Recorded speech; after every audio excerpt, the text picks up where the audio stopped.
Within another week, that advisor, Steve Witkoff, joined by another, is working with the Kremlin's top advisor, Kirill Dmitriev, on the ultimatum to give to Ukraine to make it give up territory, to make it give up its sovereignty, to make you give it up its decision-making. If I was not such a polite person, I would say that those actions of an American official working with, and in some respects for, the Kremlin amount to treason.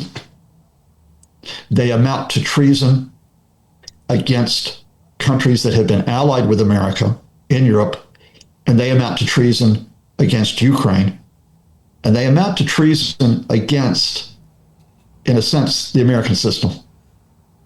Steve Witkoff, in effect, in my opinion, worked for the Kremlin, has done so for a while, but from October 14th to yesterday, he has been working for the Kremlin. Is this war impossible to settle? No, it's easy to settle. I can tell you how to, I'm not that smart a guy, but I can settle it right now. Russia stops attacking.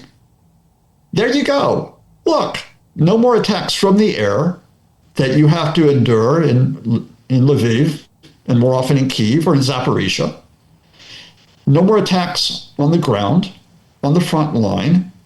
No more attempts to seize more territory that isn't yours. That's the resolution of the conflict.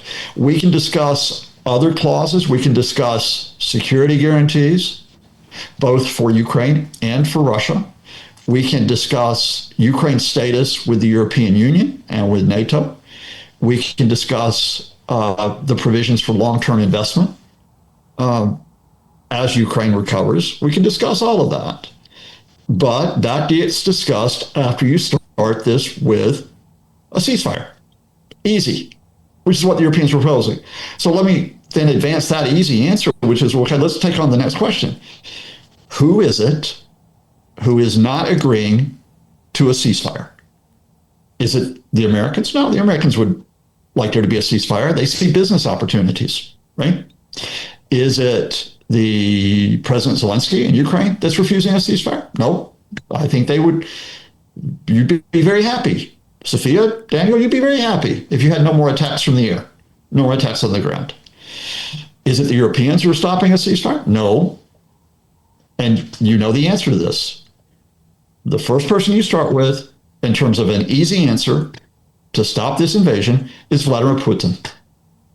He's the one that is going to continue to carry out the attacks. If Putin was serious about reaching a settlement, he would, in his own proposal with the Americans, have put a reference to a ceasefire in there. He would have put that in there. He didn't. Why not? Because until he gets all of Donetsk, until he effectively has Ukraine as a servant state, one that's too weak to resist what he wants, possibly with a government that he wants to put in place in Kyiv, until he gets the sanctions lifted on Russia, he's not going to cease fire. It's easy. And I'm sorry, the reason why I go on about a simple point at length is that day after day, and you'll see it as well, I will see pro-Kremlin activists in many parts of the world, including where I live in Ireland, or where I used to live in the UK, or my native country, the US, and they'll say, this was a NATO war. This was the NATO and Ukraine, they waged war on Russia. No, they didn't. They didn't invade Russia. Russia invaded Ukraine. It's not NATO that's refusing to cease fire now. It's not Ukraine's refusing to cease fire now. It's Vladimir Putin. And you start from that point. And anybody who doesn't start from that point is either badly informed or they're not trustworthy. From your perspective, for how long can Vladimir Putin afford delaying ceasefire, delaying negotiations? He can't do that indefinitely. As long as the Russian economy holds out. I mean, that's the key thing. You and I have, we've discussed this for weeks. I can give you the latest statistics. An interesting study from LSE Ideas, which was done with a Ukrainian firm as well. And they're saying, according to their estimates, that Russian inflation is more than double what the Russians are admitting. 20 to 25%. Now, if that's true, it means that Russia is in a much more difficult economic situation because it means its GDP is not growing as fast as they're claiming. It means that real household incomes are not growing as fast as they're claiming. Russian oil revenues are sharply down and may be down further because of the effects of U.S. sanctions. We could be looking at oil revenues being down as much as 50%. The government deficit is sharply increasing. Russian reserves are down. They've raided the National Welfare Fund to keep financing this war. There are problems with Russian manufacturing. And of course, there's the Ukraine strikes, which are causing further problems on the energy sector and other areas that are linked to the military, including the chemical, petrochemical, and engineering sectors. Now, how long can Russia sustain that invasion economy, which takes damage? And you and I, we discussed it before, I think from my perspective, and it's just a projection. I mean, it's not a guarantee, but I think probably 6 to 12 months is probably the critical period. I think if Putin does not complete the conquering of Ukraine by this time next year, possibly sooner, then I think he may be at a point of exhaustion. But it's going to have to be at that point of exhaustion because the Russians will continue to say that they are winning day after day after day to try to keep the population on side with this. And indeed, you saw it yesterday. I mean, what does Putin do? Just before the Americans arrive, we're winning. And he says, Pokrovsk, we have taken all of Pokrovsk. And there's a video. The only video I saw is like there's one Russian soldier who runs and waves a flag for a few seconds on camera, somewhere in Pokrovsk, and they say, oh, this is our victory. Now, to my knowledge, the Russians still have not taken all of Pokrovsk in the Donetsk region. But this is going to be Putin's line. If they haven't taken it this week, he'll say it next week, he'll say it the week after, the week after.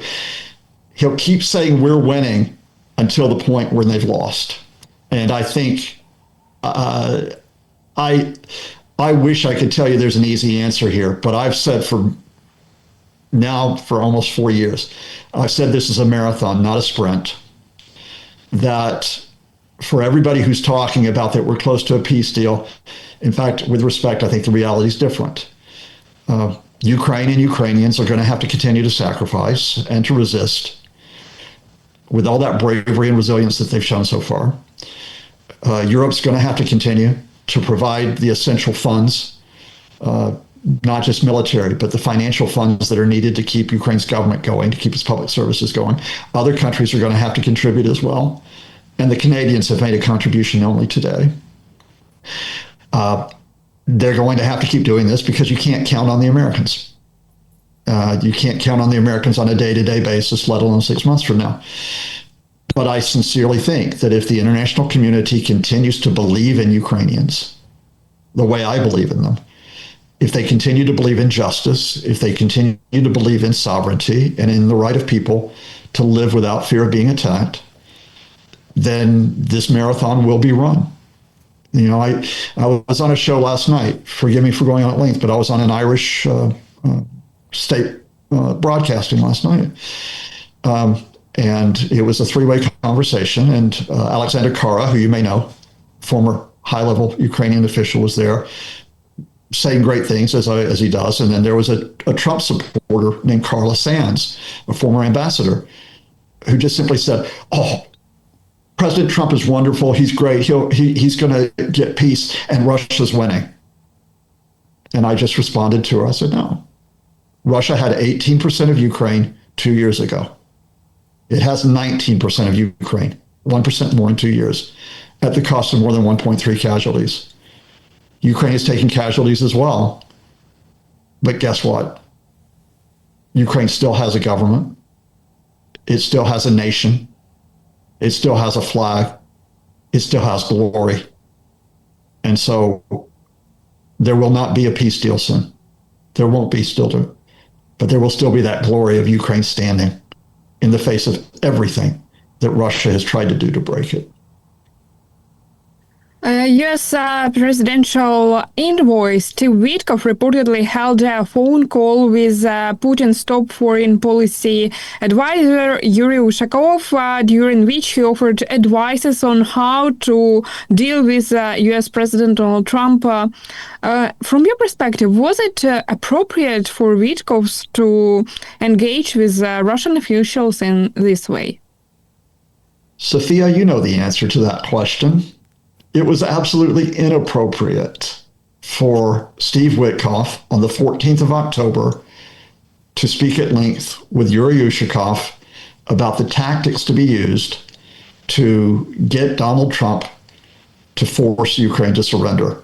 And now, if you may, I need to tell you a story to join all the dots from that phone call up to what happened yesterday in the Kremlin.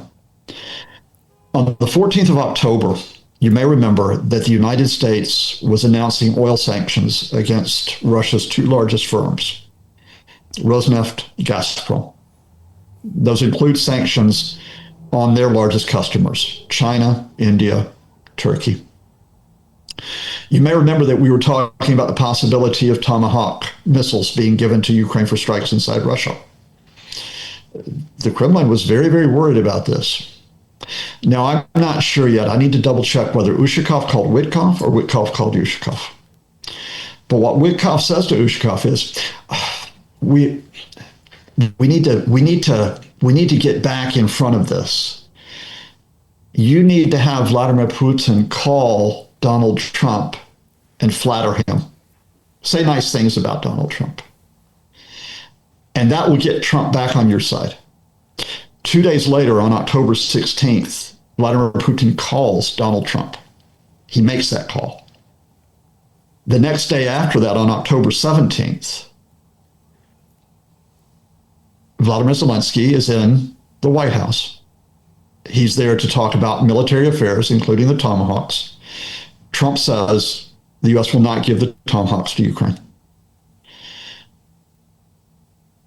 Witkoff says, in that meeting, 3 days after he talked to Vladimir Putin's advisor, he says, all of Donetsk should be given to Russia because many people there speak Russian. Now, Donald Trump at the end of that meeting did not go that far. Donald Trump at the end of that meeting said, no, we'll have a ceasefire, but it'll be based on the front lines.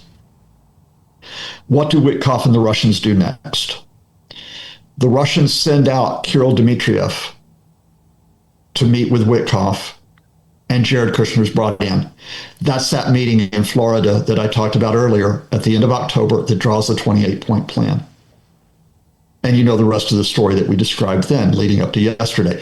Let me pull all this together. On October 14th, about 6 months after the Kremlin began drawing up the plan to force Ukraine's surrender, Donald Trump's envoy, a real estate developer with no diplomatic experience, with no knowledge of Ukraine, with no real knowledge of Russia, he speaks with one of the Kremlin's top officials to work out how to give Russia the upper hand over Ukraine. Within days, that U.S. advisor working with the Kremlin has gotten a phone call between Trump and Putin. Within another week, that advisor, Steve Witkoff, joined by another, is working with the Kremlin's top advisor, Kirill Dmitriev, on the ultimatum to give to Ukraine to make it give up territory, to make it give up its sovereignty, to make you give it up its decision-making. If I was not such a polite person, I would say that those actions of an American official working with, and in some respects for the Kremlin, amount to treason. They amount to treason against countries that have been allied with America in Europe, and they amount to treason against Ukraine, and they amount to treason against, in a sense, the American system. Steve Witkoff, in effect, in my opinion, worked for the Kremlin, has done so for a while, but from October 14th to yesterday, he has been working for the Kremlin. That, to me, is a sign of how dysfunctional the Trump administration has become, that you could get to that point. Steve Witkoff didn't look very well during negotiations in Florida. How do you read this? I read that he didn't care on Monday. We have had the meeting on Sunday between the Ukraine delegations and the U.S. delegation, but at that point it's led by Marco Rubio, right? And as I mentioned, Rubio is trying to work with Ukraine. Okay? Well, Rubio's gone on the Monday. So here comes Witkoff. Now he's going to meet Rustam Umerov. Are you going to have discussions about guarantees for Ukraine? About a ceasefire? Is that what you're going to be discussing? Witkoff shows up. He has not shaved. He is not wearing his sharp suit that he usually wears. He looks like he really hasn't slept that much. Now, maybe he was ill. Maybe he wasn't feeling well. But he's frowning quite a bit, and he's looking to me like a man who doesn't want to be having this meeting. He wants to be in Moscow. What happens on Tuesday? All of a sudden, he doesn't look so ill, Sofia. He actually looks quite healthy. He has had a shave. He has a very nice suit on, far nicer than a suit that I could afford. And he's smiling a lot. And he's talking about Moscow is a beautiful, beautiful city. I'm so happy to be here, because he is. He doesn't want to negotiate with Ukraine. Witkoff doesn't want to negotiate with Ukraine. He wants to negotiate with Russia, and I'm going to add why. At the end of the day, who are Steve Witkoff and Jared Kushner? They're businessmen, or they're investors. They're trying to strike economic deals with the Russians. It has come out in the last few days, including in the Wall Street Journal, that since the spring, Russia has been proposing to the United States joint economic projects. This is part of what will become the 28-point plan. Not only do they propose the joint economic projects, but we know that certain American companies, such as ExxonMobil, the oil company, have negotiations with Russian oil companies, Rosneft. We know that those projects include a revival of the Nord Stream pipelines that were damaged in 2022. We know that at least 2 donors to the Trump campaign are in discussions with Russian firms for licenses for energy projects, one of whom is involved in a major gas project, or trying to get a major gas project. The other is involved in trying to get a license for the revival of Nord Stream. We know that one of those 2 American donors to Donald Trump's campaign is a university friend of Donald Trump Jr. The Trump administration has a friends and family foreign policy. Donald Trump does not rely on diplomats. He does not rely on career officials. He relies on his friends and on his family. And those friends and family, like Donald Trump, want profits. They have business interest. So Steve Witkoff does not see that he can get a business deal with Ukraine. We know about the rare earth minerals negotiations from earlier this year, but that's not on the table right now in terms of immediate development. Steve Witkoff and Jared Kushner, however, do believe they can get business deals now with Russia. That's why Steve Witkoff was very happy, apart from the fact that he really, really likes Vladimir Putin. Also, would like to make this final question, ask you final question about this interesting topics. We just discussed with you. Maybe next time we would discuss why does Steve Witkoff like Vladimir Putin. And right now I would like to quote Sir William Browder. He recently commented on this negotiations, quote, "There was never any intention from Russia to settle this war. The whole thing has been a well-executed intelligence operation with 2 objectives: to delay devastating oil sanctions that Senator Lindsey Graham has proposed, and to delay EU plan to transfer Russian frozen assets to Ukraine." Putin is happy, and Trump will say we can't impose sanctions on Russia while we are trying to get this deal done. Do you see this as the most likely outcome of these negotiations? Well, I mean, Bill Browder knows Russia almost as well as anyone because Bill Browder did business for many, many years in Russia till it was too risky for him to do so.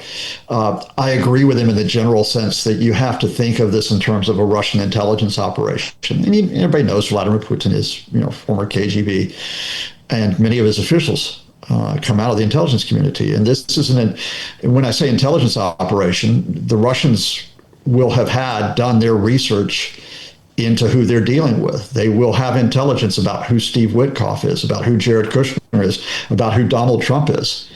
They will be looking through that intelligence to find ways to manipulate and to exploit people. That's what an intelligence service does. Now, the way that you exploit them is part of what I've been talking about.